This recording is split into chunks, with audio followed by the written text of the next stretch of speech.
An entire village gone silent in 48 hours. No bomb, no war, just a virus. A virus so effective that in some outbreaks, it killed up to 90% of the people it infected.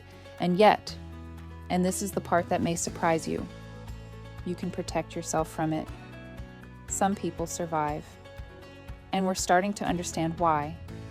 Today, we're talking about Ebola. For real. Not to scare you, to understand it. For most people, Ebola is just a word they heard on the news back in 2014 and then tried to forget. But the virus never disappeared. Outbreaks still happen regularly, and the question almost nobody really asks is, where exactly did it come from? What hosted it for decades without dying, and why do some humans survive while others don't? The answers to those questions will completely change the way you see this virus, and they're coming in just a few seconds. But first, let me introduce myself real quick. I'm Flory, and this is Healthy Body Science, the channel that explains simply and clearly how your body actually works. If you want to understand your body and the real threats it faces, subscribe now, because today we're going deep.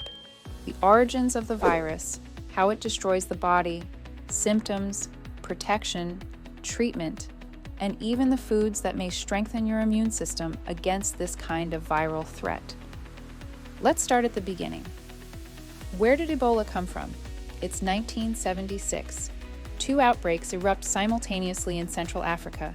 The first in Sudan, the second, and deadlier one, in a remote region of northern Zaire, now known as the Democratic Republic of the Congo, near a small river. That river was called the Ebola River. That's how the virus got its name. Not from a laboratory, not from a government, from the geography of an isolated village deep in the African rainforest. Those 2 outbreaks in 1976 killed between 53% and 88% of infected people. The scientists who arrived on the scene had never seen anything like it. They didn't yet understand what they were dealing with. But here's the question that haunted virologists for decades. Where was this virus before 1976? It didn't come out of nowhere. It was living somewhere, inside something. And that thing wasn't dying from it. Why? The answer might surprise you. Ebola is what's known as a zoonotic virus. That means it naturally lives inside an animal. It's reservoir without killing it. And after years of research, scientists believe they've identified that animal. Fruit bats, species like the hammer-headed bat and the straw-colored fruit bat that live in the forests of Central and West Africa. These bats carry the virus. They tolerate it. Their immune systems developed a balance with the virus that humans never had time to evolve. So how does the virus jump to humans? Through contact with infected animals, bats, monkeys, forest antelope, often hunted or handled as bushmeat. A hunter touching an infected carcass. A child playing inside a bat-filled cave. That's how outbreaks begin. Not in a laboratory, in the forest. Since 1976, Ebola has resurfaced again and again, but nothing prepared the world for what happened between 2014 and 2016. The West African outbreak. Guinea, Sierra Leone, Liberia. More than 28,000 confirmed cases. More than 11,000 deaths. For the first time, the virus didn't stay confined to isolated villages. It reached capital cities, urban hospitals, and international airports. Then from 2018 to 2020, another major outbreak hit the Democratic Republic of the Congo, the second deadliest in history, in an active conflict zone, making public health response nearly impossible. Ebola is not a disease of the past. It's still an active threat. Now we get to the part everyone wants to understand, and that very few people explain clearly, what Ebola actually does inside your body once it gets in. And this is where you'll understand why this virus is so terrifying, because its attack is methodical, almost surgical, and it starts with a cell you already know well. When Ebola enters your body, its first targets are macrophages and dendritic cells. These are normally your frontline soldiers, the cells that detect invaders and alert the rest of your immune system. Ebola doesn't kill them immediately, it infiltrates them. It uses them as vehicles to reproduce and spread throughout the body, via the bloodstream and lymphatic system. Without triggering the alarm, it's a molecular Trojan horse. First consequence, your immune system doesn't receive the warning signal in time. It reacts too late and too aggressively. Second target, endothelial cells. These are the cells lining the inside of your blood vessels. When Ebola infects them, the vessels become leaky. Blood starts escaping from the circulatory system. That's why hemorrhaging happens, not because the virus melts organs like in movies, but because it literally destroys the integrity of the vascular system. Third target, the liver, kidneys, and adrenal glands. These organs become flooded with virus particles. Their function collapses, and without the liver producing clotting factors, the blood can no longer clot properly. This isn't a flashy Hollywood virus. It's a methodical one that disables your defenses one by one. And what about the symptoms? Because here's what's disturbing about Ebola. During the first few days, it looks exactly like a regular flu. And that's precisely what makes diagnosis difficult and spread so dangerous. Let me walk you through the progression, step by step. Symptoms, disease progression. The incubation period lasts between 2 and 21 days. During that entire time, you feel completely normal, and you are not contagious. That's important. Ebola is not transmitted before symptoms appear. Phase 1, days 1 to 3. Sudden fever, severe headache, muscle pain, extreme fatigue, sore throat. Impossible to distinguish from flu or malaria without testing. Phase 2, days 4 to 6. Vomiting, severe diarrhea, abdominal pain. The body loses massive amounts of water and electrolytes. Dehydration begins threatening the organs. Phase 3, days 7 to 10. This is where severe cases separate from milder ones.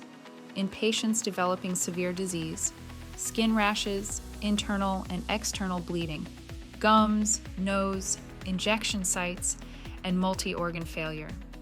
The immune system triggers what's called a cytokine storm, an inflammatory response so violent that it damages healthy tissue almost as much as the virus itself. In survivors, and yes, there are survivors, the immune system manages to produce antibodies quickly enough to stop the progression before total collapse. Death usually occurs between days 8 and 16, mainly from hypovolemic shock, meaning massive fluid loss and organ failure. Now, the question you actually care about, how do you protect yourself? Because if you think the answer is simply, don't go into the equatorial rainforest, you're partly right. But there are protection principles that apply to all viruses spread in similar ways. And number 3 on my list, almost nobody talks about it. Protection, how to stay safe. First, transmission. Ebola is not airborne. It does not spread just by being in the same room as someone infected. It spreads through direct contact with bodily fluids from a symptomatic infected person.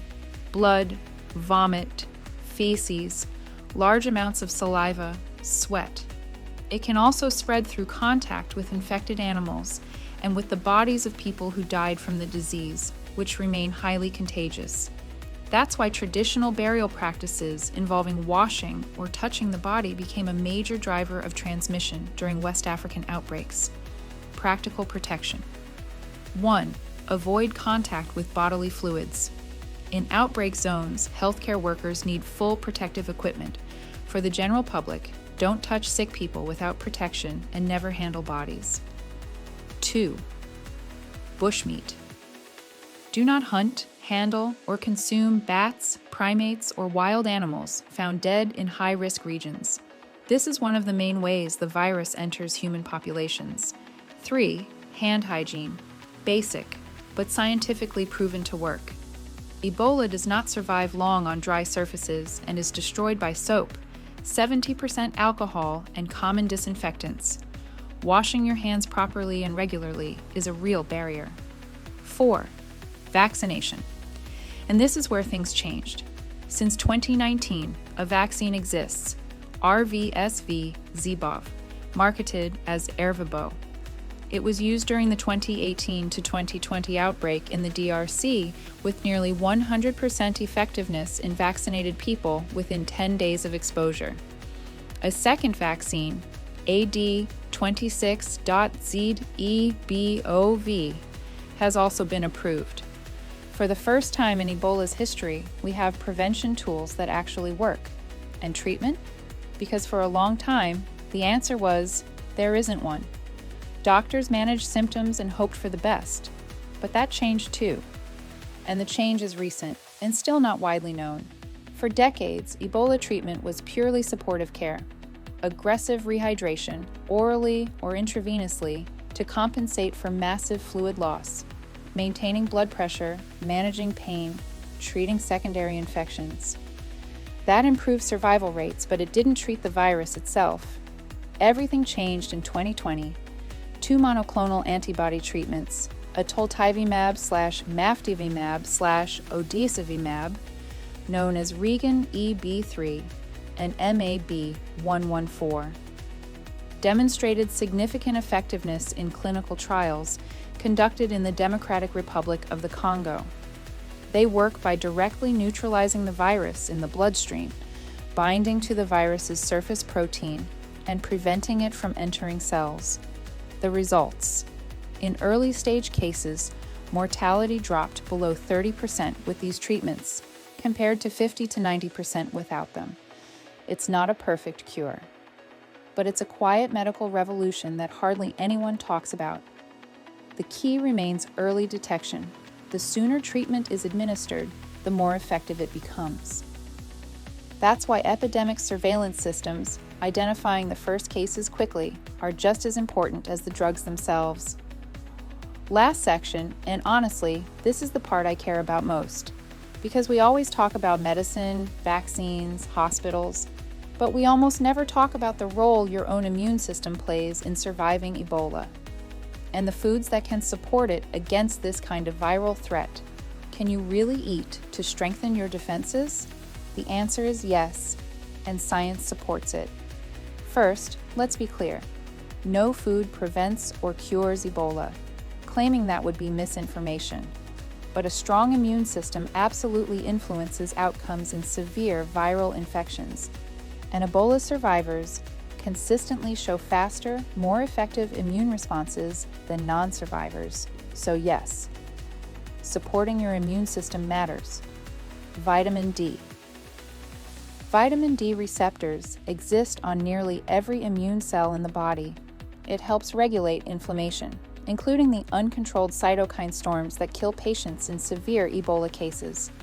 Sources: fatty fish, liver, eggs, sun-exposed mushrooms, and daily sunlight exposure.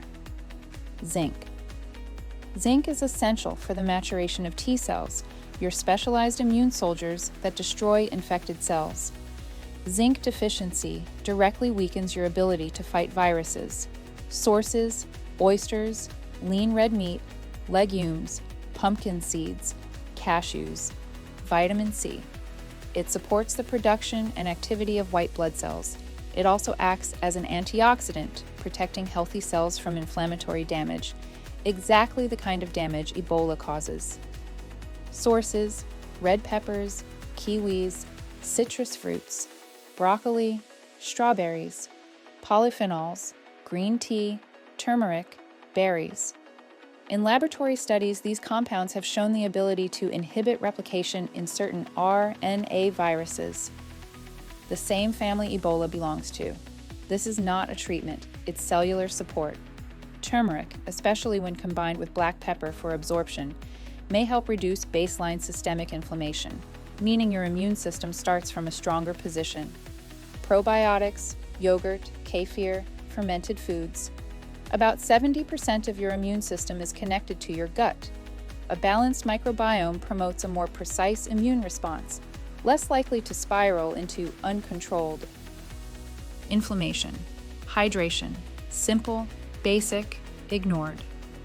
Every immune reaction in your body depends on efficient transport through the bloodstream. A dehydrated body is a body with slowed defenses. At least 2 liters of water per day. That's the foundation. So here's what we've learned today. Ebola comes from the forest. It has a natural animal reservoir.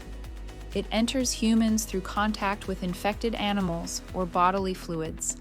It is not airborne.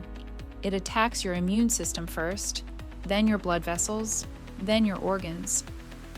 Symptoms begin like the flu and can progress into multi-organ failure. But now we have effective vaccines. We have treatments that work, and your own immune system, nourished, hydrated, supported, remains your first line of defense. This virus is not fate, it's information. And information, when shared correctly, saves lives. If this video taught you something you didn't know, share it. Because the next time an outbreak happens, and there will be another one, the people around you will need understanding, not panic. Subscribe so you don't miss the next video. We're going to talk about another virus currently spreading quietly under the radar, one whose long-term effects on the brain are starting to seriously concern neurologists. Stay informed, stay healthy.